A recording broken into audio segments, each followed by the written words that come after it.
mlitoa maelekezo wakati fulani ya kuruhusu watu kupita kwenye barabara za mwendo kasi. Mkasahau kwamba barabara za mwendo kasi si za kwenu, ni za waziri wa TAMISEMI.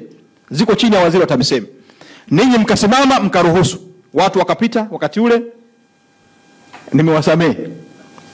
Lakini maelekezo yangu, barabara ya Mbagala yanapita malori ya tani 30 mpaka tani 40 yanakatiza pale katikati. Barabara imeanza kuharibika. Madhara yake kwenye miradi hii, miradi itakwenda kusimama yote ya World Bank. Wenzetu wa World Bank walipotupatia fedha hizi, walitupa masharti. Barabara hizi ni kwa ajili ya mwendo kasi, si kupitisha malori.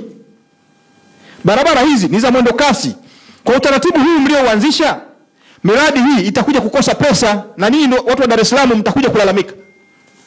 Sisi mnaelewa vizuri. Barabara ya Mbagala imekwisha anza kuharibika, hata mwendo kasi haujaanza. Ni kwa sababu mnapitisha malori katikati na mmetoa kibali. Sijui nani aliyopa mamlaka kutoa kibali hicho. Kwa sababu mamlaka hayo ni ya kwangu. Barabara hizi zinasimamiwa na DART. DART iko chini yangu. Ninyi mamlaka mliyatoa wapi? Mkaruhusu watu kupita kwenye barabara za mwendo kasi. Barabara sasa zimeharibika. Kuharibika kwa barabara hizi maana yake mnaleta hofu ya Benki ya Dunia kuzuia fedha hizi. Sijui naeleweka vizuri hapa. Mtasababisha Dar es Salaam wakose barabara. Dar es Salaam watakosa barabara. Hii mipango ambayo tunaifanya leo, maana yake wenzetu watakwenda kuzuia. Nilipokuwa utalii, Wizara ya Utalii, tulikuwa na miradi kama hii ya Benki ya Dunia, ya ujenzi wa viwanja na mambo mengine. Likatokea changamoto ndogo sana. Benki ya Dunia wakafuta fedha zote na wakakataa kuendeleza miradi ambayo ilikuwa inatekelezwa na wao wenyewe Benki ya Dunia. Hasa changamoto hiyo si ikatokea Dar es Salaam. Ninawasihi sana, tunataka tuwai majumbani, tutenge muda mzuri wa kutoka ofisini kwenda kurudi wapi? Majumbani. Maelekezo yangu, mwambie mkuu wa mkoa, hatuwezi kuruhusu malori kupita katikati ya barabara za mwendo kasi. Haiwezekani. Kwa magari ya abiria itaeleweka. Tunaweza ni bora hata kupitisha magari ya abiria kuliko malori ya tani 30. Nadhani nimeeleweka vizuri.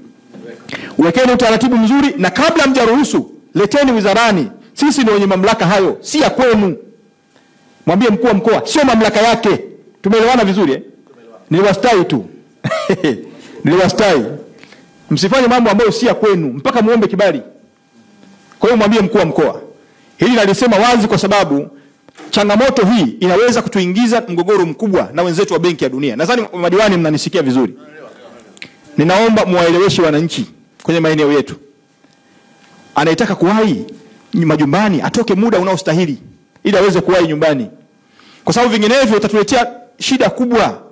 Miradi hii trilioni 1.1 ni fedha nyingi. Ni fedha nyingi sana. Zikizuiwa hizi fedha, Dar es Salaam watakosa barabara kabisa. Nadhani nimeeleweka vizuri. Kwa hiyo nikuelekeze, mwambie mkuu wa mkoa, wekeni utaratibu mzuri wa kuruhusu gari za kawaida. Hatuna shida, lakini lazima kibali muombe wizarani. Sasa agizo langu, Mheshimiwa Bashungwa ametoa maelekezo kwamba kuna baadhi ya barabara kwa sababu mabasi bado hajafika. Sasa tuangalie utaratibu wa kuingiza mabasi na kuingiza magari madogo. Kwa mfano barabara kutoka Mbagala unakuja moja kwa moja huku mjini, barabara kutoka pale ofisi kwa DC unakwenda mpaka Magomeni. Pale mabasi yale mwendo kasi bado hajafika. Kwa hiyo ifikapo kesho saa 2 mmekwishakaa na mmefungua yale mawe ili hayo magari madogo madogo pamoja na mabasi ya abiria yaanze kupita kwenye hizo barabara. Naomba niweke clear hapa kwamba sio barabara zote. Barabara ambazo bado hazijapata mabasi ya mwendo kasi. Lakini barabara kama zile za Kimara ambazo tayari zina mabasi ya mwendo kasi, yale hatuingizi mabasi au magari madogo. Naomba niwe clear hapo.